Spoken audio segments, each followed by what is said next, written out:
महाशिवरात्रि विशेष एक संपूर्ण प्रेम कहानी शिव और शिवा की।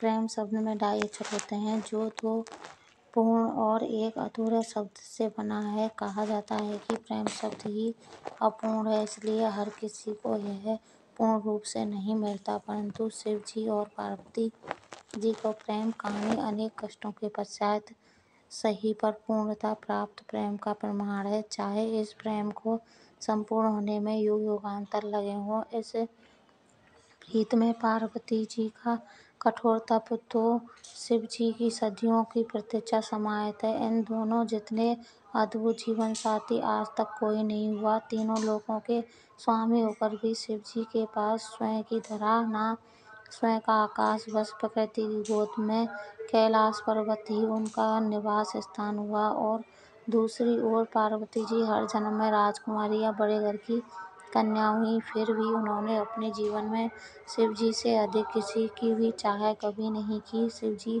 सबल सृष्टि के स्वामी, परंतु अज्ञानियों के दृष्टि से वो एक अघोरी से ज्यादा कुछ नहीं। उस दिव्य स्वरूपा देवी शिव जी को जो पूर्णता दी, उससे वे देवों के देव महादेव बन गए। पुराणों में वर्णित है कि पार्वती जी ने शिव जी की अर्धांगिनी बनने के लिए 108 बार जन्म लिया।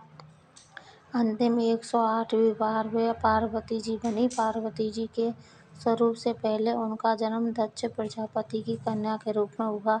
तब उस जन्म में भी उन्होंने प्रेम से वशीभूत होकर शिव संग प्रेम विवाह किया, परंतु उनके पिता प्रजापति की इच्छा रही थी कि सती विष्णु जी को भरण हो, ताकि वे सब प्रकार के वैभवों से युक्त प्रसन्न रहें। पर सती तैयार न हुई, बल्कि उन्होंने घोषणा कर दी कि मेरा वास्तविक सुख तो महादेव में निहित है। सती रूप में शिव जी की भक्ति की और दृढ़ता से उन्हें पति के रूप में पाया। इसी बात से दक्ष प्रजापति शिव जी के विरोधी बन गए और अपना सबसे बड़ा शत्रु अपने ही जामाता अर्थात शिव जी को मान लिया। शिव जी को तुच्छ दर्शाने के लिए दक्ष ने एक महायज्ञ का आयोजन किया, जिसमें सभी देवी देवता, यज्ञ, किन्नर, साधु, संत, ऋषि, मुनियों को बुलाया गया। बस स्वयं की पुत्री और जामाता को छोड़कर इस यज्ञ में जाने हेतु पार्वती जी ने शिव जी को समझाया कि आमंत्रित तो परायों को किया जाता है, अपनों को नहीं। और वे वहां बिन बुलाए पहुंची तो उन्हें बहुत अपमानित होना पड़ा। उन्हें शिव जी की बात न मानकर गलती हो जाने भान हुआ, और जब उन्होंने शिव जी के प्रति अपमानजनक शब्द सुने तो वे यज्ञ में अग्निकुंड में कूद गईं। शिव जी को जब पता चला तो उनके गणों ने यज्ञ भंग कर दिया। सती ने पुनर्जन्म में पुनः शिव जी से मिलने का वचन देकर प्राण त्याग दिए। शिव जी माता सती का मृत शरीर लिए विक्षिप्त से घूमते रहे। तब विष्णु जी ने सुदर्शन चक्र से 51 भागों में सती का तन काट दिया, जो आज भी 51 शक्तिपीठ के रूप में स्थापित है। वर्षों वर्ष शिव जी का वियोग कम नहीं हुआ, बल्कि बढ़ता ही गया। वे संसार से विरक्त हो गए।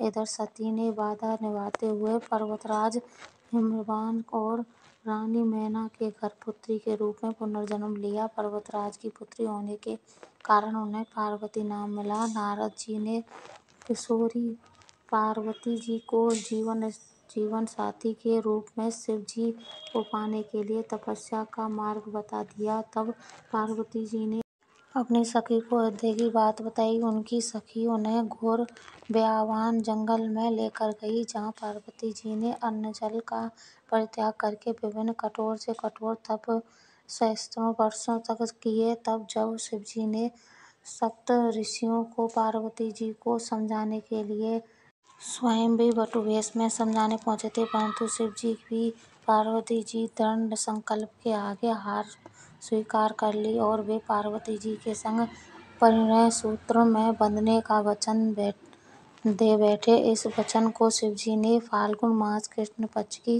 चतुर्थी अर्थात शिवरात्रि पर पूर्ण किया। शिव और शिवा का महामिलन शिवरात्रि को हुआ, इसलिए यह दिन महाशिवरात्रि बन गया। कितनी कठिनाइयों के सहन करते हुए महलों की राजकुमारी पार्वती जी ने एक बार अपने लिए घर की इच्छा भी की। तब शिव जी ने उन्हें लंका बनाकर दी। जब वास्तविक रावण जो दक्षिणा में शिव जी को पाने की इच्छा से पूजन करने आया, तब पार्वती जी ने उन्हें सोने की लंका भेंट कर दी, परंतु शिव जी को रावण के साथ जाने नहीं दिया। पार्वती जी ने किसी भी जन्म में भोले भंडारी के प्रेम के अतिरिक्त कोई धन वैभव नहीं चाहा, बल्कि जीवन की हर परिस्थिति में शिव जी का साथ, सूर्य की किरणों, पुष्प का सुगंध शरीर संग प्राण बनकर निभाया। वही शिव जी ने भी तो हर जन्म में शिव जी जो गले में मुंडमाला पहनते हैं, वो पार्वती के हर जन्म का ही प्रतीक है, जिसे वे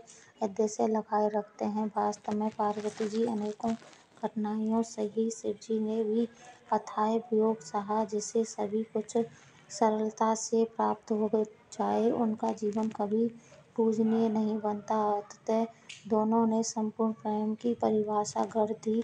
आज के युग में जहाँ प्रेम प्रीति के मायने बदल गए हैं, जहाँ प्यार का स्थान अर्थ भोग विलास ने ले लिया है, वहाँ शिव सेवा का निश्चल निस्वार्थ अड़ंग प्रेम सभी के लिए प्रेरणादायक है। आज भी भक्तगण सदियों बाद भी इस संपूर्ण हुए प्रेम के दिवस को महाशिवरात्रि के रूप में विशेष उल्लास उमंग ऊर्जा से मंदिर घर पंडालों में पूजन व्रत करते हुए शिवरात्रि जागरण के लिए साथ मनाते हैं। साथ ही महादेव से पूर्ण प्रेम को पाने की कामना करते हैं। जीवन में संपूर्णता और इस संपूर्ण युगल जगत के माता पिता का आशीर्वाद सभी के जीवन पर सदा बना रहे। सभी को महाशिवरात्रि पर्व अनंत स्वास्थ्य कामनाएं।